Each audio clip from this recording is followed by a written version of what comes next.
কেউ যদি তোমরা জিজ্ঞেস করো যে আমাদের ছুটি কবে, আমরা বলতে পারবো না। আবার যদি জিজ্ঞেস করো কেউ আমাদের মাইনে কত দেয়, সেটাও আমরা বলতে পারবো না। হ্যালো সবাই, কেমন আছো? তাড়াতাড়ি কালকে সকালটা শুরু করেছিলাম, কারণ কালকে আমার বাজার যাওয়ার ছিল। সেইজন্য একটুখানি ব্রেকফাস্ট করেই গেছিলাম, কারণ বাজার থেকে এসে রান্না করে আর আমার হাউসওয়াইফ খাওয়ার একটা সময় এমন হয় না। একটা প্রফেশন যেখানে কোনো ছুটি দাবি করতে পারবে না। আজকে রান্নাটাও একটু বড় ছিল। রান্না করেছিলাম হচ্ছে শুক্তো। সব বাজার যেহেতু ঠিকঠাক পেয়েছি, তাই ভাবলাম শুক্তোটা আগে করি। আর পেছনে করেছিলাম মাংস। এবার বলি, অনেকে বলবে, "শুক্তোতে দিদি কাঁচকলা দাওনি বা রাঙালু দাওনি।" ও কাঁচকলাটা আমাদের বাড়িতে কেউ খায় না বলে দিইনি, আর রাঙালুটা আমার ঘরে ছিল না গো। যারা তোমরা নতুন রাঁধুনি তাদেরকে বলি, শুক্তোর যখন রেডি করবে সবগুলো তো আগে আলাদা আলাদা করে ভাজবে। মানে উচ্ছে আর বেগুনটা সবার আগে ভেজে নেবে, তারপরে একটা একটা করে ভাজবে। আর শুক্তোর যে মশলা সেটা হচ্ছে ৫ টা। সেটা একবার বলি, সেটা হচ্ছে সর্ষে, মৌরি, ধনে, জিরে আর আদা।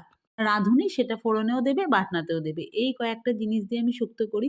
আর ২ টো জিনিস দিই, সেটা হচ্ছে চারমগজ। আমি দিই এইটা কারণেই, কারণ হচ্ছে শুক্তোর বাটনাটা খুব ঘন হয়, আর কাঁচা দুধ যদি কারোর ঘরে থাকে বা জাল দেওয়া দুধও থাকে, সেটাও যখন ফুটবে তখন দেবে। আর শুকনো মসলার মধ্যে ওই ৫ ফোড়নটাকেই ভালো করে গুঁড়িয়ে শুকনো তাওয়ায় সেটাকে গুঁড়িয়ে ওপর থেকে দেবে, দিয়ে একটু ঘি দেবে, দিয়ে ফোটাবে। এই হলো শুক্তো রান্নার রেসিপি। খুব যে বিশাল টাফ তা না। কিন্তু অনেকেই ভাবে শুক্তো রান্না করতে বোধহয় অনেক কিছু লাগে। আমি সর্ষেটা সানরাইজের যে সর্ষের গুঁড়ো আছে সেটাই ইউজ করেছিলাম। আর মাংসটা ধুয়ে রেডি করে রেখেছি। পরে একদম কষা, কষা যেরকম মাংস সেরকম বসিয়েছি। কারণ রাত্তিরে খাওয়া হয়েছিল কষা মাংস আর পরোটা। এবার বলি, কোনো একটা ভিডিওতে দেখেছিলাম যে একজন বলেছিল যে বাড়ির খাবার সবথেকে বেশি দামি।